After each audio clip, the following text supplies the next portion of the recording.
देश की सीमाओं पर दिन रात हमारी सुरक्षा में तैनात वीर जवानों के प्रति कृतज्ञता व्यक्त करने के उद्देश्य से 29 जुलाई को मीसाबंदी एवं वरिष्ठ समाज सेवी सुभाष श्रीवास्तव के जन्मदिन पर सैनिक सम्मान समारोह आयोजित किया जा रहा है।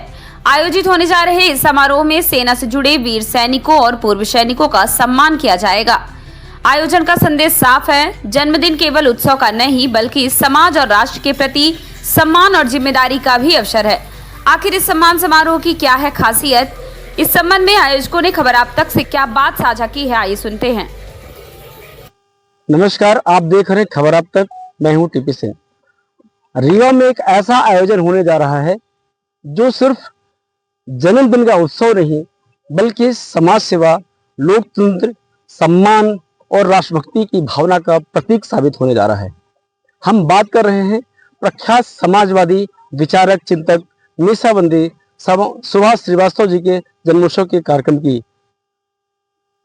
हर वर्ष की तरह इस वर्ष भी 29 जुलाई को उनका जन्मोत्सव मनाया जा रहा है। उनका जन्मोत्सव किसी न किसी सम्मान समारोह को लेकर के हमेशा सुर्खियों में रहता है।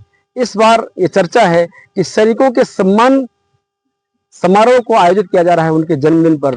तो इस संबंध में हमारे साथ बातचीत करने के लिए मौजूद हैं उनके बेटे सिद्धार्थ श्रीवास्तव एवं समाज सेवी और आयोजन समिति के अन्य लोग। हम उनसे चर्चा करते हैं। आपका बहुत बहुत स्वागत है। धन्यवाद भैया। आखिर इस बार सैनिकों के सम्मान समारोह के आयोजन को लेकर कैसे आपके मन में ख्याल आया कि हम इस बार सैनिकों के सम्मान समारोह का आयोजित करेंगे पापा के जन्मदिन पर? पहले तो खबर आप तक चैनल को बहुत बहुत धन्यवाद। और रीवा के सर्व सामाजिक संगठन, जिसके एक संगठन अभ्युदय उपकार फाउंडेशन के साथी रामका शुक्ला जी और अमन जी हमारे साथ में हैं। रीवा के सर्व सामाजिक संगठन ने एक निर्णय लिया कि प्रतिवर्ष हम उत्कृष्ट कार्य करने वाले, विभिन्न क्षेत्रों में उत्कृष्ट कार्य करने वाले लोगों का सम्मान समारोह आयोजित करेंगे। जहां तक सवाल है आदरणीय सुभाष श्रीवास्तव जी के जन्मदिन की, तो 2016 से ये सिलसिला शुरू था उनके जन्मदिन पर कार्यक्रमों के आयोजन का। लेकिन 2021 में माननीय उप मुख्यमंत्री राजेंद्र शुक्ला जी ने एक बात कही और उन्होंने कहा कि सुभाष श्रीवास्तव जी ने अपना जीवन समूचे समाज के लिए समर्पित किया है, सिर्फ अपने परिवार और घर के लिए नहीं। इसलिए उनका जन्मदिन पूरे समाज के लोगों को मिलकर मनाना चाहिए। तब से उनके इस वक्तव्य के बाद अगले वर्ष से रीवा के सभी सामाजिक संगठन के लोग जुड़ करके और न सिर्फ जन्मदिन का कार्यक्रम बल्कि उस दिन एक बड़े तबके के लोगों का सम्मान समारोह का आयोजन करते आ रहे हैं। 2021 में हम लोगों ने कोरोना वॉरियर सम्मान का कार्यक्रम रखा, जिसमें कोविड में काम करने वाले लोगों का सम्मान किया।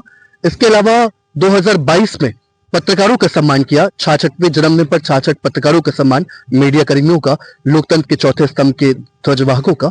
इसके बाद 67वें जन्मदिन पर 67 साहित्यकारों का सम्मान किया। 68वें जन्मदिन पर 68 कलाकारों का सम्मान किया। और विगत वर्ष 2025 में 69वें जन्मदिन पर 69 मीसाबंदियों का सम्मान किया। इस वर्ष कमेटी ने डिसाइड किया, टीम ने डिसाइड किया, आयोजन समिति ने डिसाइड किया कि बॉर्डर पर जो लोग हमारी सीमा पर हमारी रक्षा के लिए अपनी जान जोखिम में डालकर वहां पर रह रहे हैं, वहां पर हमारी सेवाएं कर रहे हैं, देश की रक्षा कर रहे हैं, उनका हम लोग सम्मान करें। जो लोग इस दुनिया में नहीं है उन वीरों का मरणोपरांत उनकी वीरांगनाओं का सम्मान करें और जो भूतपूर्व सैनिक है उनका सम्मान। इस प्रकार जो तीनों सेना है, भारतीय सेना, थल सेना, नौसेना और वायुसेना, उन तीनों सेनाओं के लोग का सम्मान समारोह इस वर्ष 29 जुलाई को आयोजित किया गया है। और इसमें पूरा ब्यौरा है विगत 8 वर्षों में किए गए कार्यक्रमों का। इस बार क्या क्या तैयारियां की गई हैं इस कार्यक्रम को लेकर के? इस वर्ष अभी हम लोगों ने जाकर के दिल्ली में जो हमारे विंध्य के गौरव रहे आर्मी चीफ थल सेना के अध्यक्ष उपेंद्र द्विवेदी सर और नेवी चीफ आदरणीय त्रिपाठी सर, उन दोनों को हम लोगों ने जाकर के आमंत्रित किया। वहां पर उनको जाकर के बुलाया है कार्यक्रम के लिए और उन्होंने अपना समय भी दिया है। अभी कंफर्मेशन जरूर प्राप्त नहीं हुआ है उनके आने का, लेकिन उन्होंने शुभकामनाएं दी है इस कार्यक्रम के लिए। और इसके अलावा विंध्य क्षेत्र के रीवा, सीधी, सतना के पास एक चूंग गांव है, वहां पर लगभग हर दूसरे घर के व्यक्ति सेना पर हैं, सीमा पर हैं, जो सेवाएं दे रहे हैं देश के लिए। इस तरह करके आज ही हमने कर्नल लेफ्टिनेंट आदरणीय भानु प्रताप सिंह जी को आमंत्रित किया है। वो अभी रीवा में 2 दिन पहले ही आए हैं। ऐसा करके लगभग ये तैयारियां शुरू हैं, लोगों को आमंत्रित करने की, आम जनमानस को आमंत्रित करने की, शहर के हर वर्ग के लोगों को आमंत्रण देने की ये तैयारियां चल रही है। आपके पिताजी का कौन सा ऐसा चरित्र, कौन सा ऐसा कैरेक्टर, कौन सा उनकी सेवा भाव आपको अच्छी लगी, जिससे प्रेरित होकर के आप इस तरह सम्मान समारोह आयोजित कर रहे हैं? ये मैंने पूर्व में भी कई बार प्रेस कॉन्फ्रेंस में भी बात मैंने कही है। सुभाष श्रीवास्तव जी सिर्फ एक व्यक्ति के रूप में हम उनका जन्मदिन नहीं मना रहे, उनके जैसे जितने लोग निस्वार्थ भाव से समाज के लिए काम करते हैं, बिना किसी आशा अपेक्षा या महत्वाकांक्षा के, उन सबका जन्मदिन मनाना चाहिए, उन सबका सम्मान होना चाहिए। अक्सर हम देखते हैं कोई राजनेता, कोई समाजसेवी, कोई साहित्यकार जब खत्म हो जाता है तब उसके निधन के बाद लोग उसकी याद में श्रद्धांजलि सभा करते हैं, मोमबत्तियां जलाते हैं, उनके स्मरण करते हैं और कहते हैं फलाना व्यक्ति बहुत अच्छा था, इसने समाज में बहुत अच्छा काम किया। लेकिन हम लोग एक मिसाल ही पेश करना चाहते हैं कि अगर व्यक्ति कोई समाज के लिए काम कर रहा है, कोई देश के लिए जी रहा है, उसके जीवन काल में हम उसका सम्मान करें और उसको ये बताएं कि आपने जो काम किया है इसके लिए हम आपको कृतज्ञता ज्ञापित करते हैं। इसलिए सुभाष श्रीवास्तव जी का जन्मदिन उन्होंने अपने जीवन के 70 वर्षों में 53 साल समाज के लिए समर्पित किया, बिना किसी स्वार्थ के, न कभी पद की लालसा के, न कभी पैसे की लालसा के। इसलिए हम लोग ये कार्यक्रम उनके एक उपलक्ष्य जन्मदिन का, लेकिन उद्देश्य जो है वो उद्देश्यपूर्ण कार्यक्रम, उन्होंने ही कहा कि हमारे जन्मदिन को कुछ ऐसा करो ताकि ये समूचे समाज के लोग उसमें जुड़े और इस वर्ष 70वें जन्मदिन पर 70 सैनिक सम्मान समारोह का आयोजन किया जाए। आप युवा हैं और समाजवादी विचारक और मीसाबंदी के आप बेटे भी हैं। अभी जो वर्तमान में युवा जो दिग्भ्रमित हैं, उनके लिए क्या मैसेज देना चाहते हैं इस कार्यक्रम के?